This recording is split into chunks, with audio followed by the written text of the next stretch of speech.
Tournons la page, le Front citoyen Togo Debout, WACSI et d'autres organisations de la société civile ouest-africaine ont été invités par Vademos, West Africa Democracy Solidarity Network, ici à Abuja, au Nigeria, en marge de la 65e session ordinaire de la CEDEAO.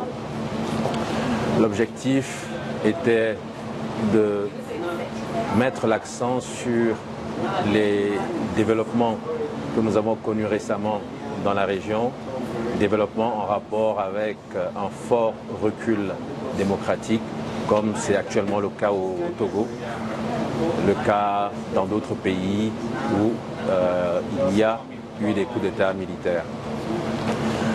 Nous avons fait une déclaration à l'endroit de la CEDEAO. Dans cette déclaration, nous insistons sur la nécessité de prendre en compte les coups d'État constitutionnels, comme c'est actuellement le cas au Togo, car ces coups d'État sont aussi délétères, aussi nuisibles que les coups d'État militaires.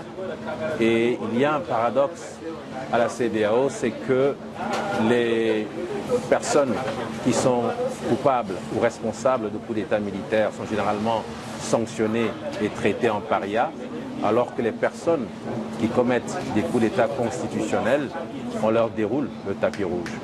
Pour nous, c'était donc un élément important à mettre en évidence dans la déclaration que nous avons adressée à la CEDEAO. Ensuite, nous disons également qu'il faut tirer des leçons de la crise togolaise.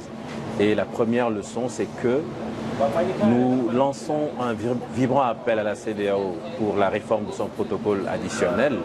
Mais dans cette réforme, il faut que la disposition qui porte sur la limitation des mandats concerne aussi bien les chefs d'État en exercice que les chefs de gouvernement qui sont parfois détenteurs du véritable pouvoir exécutif.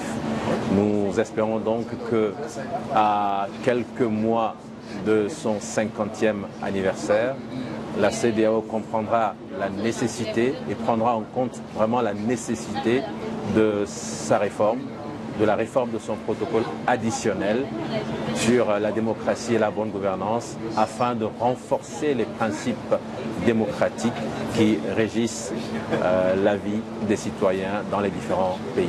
Merci.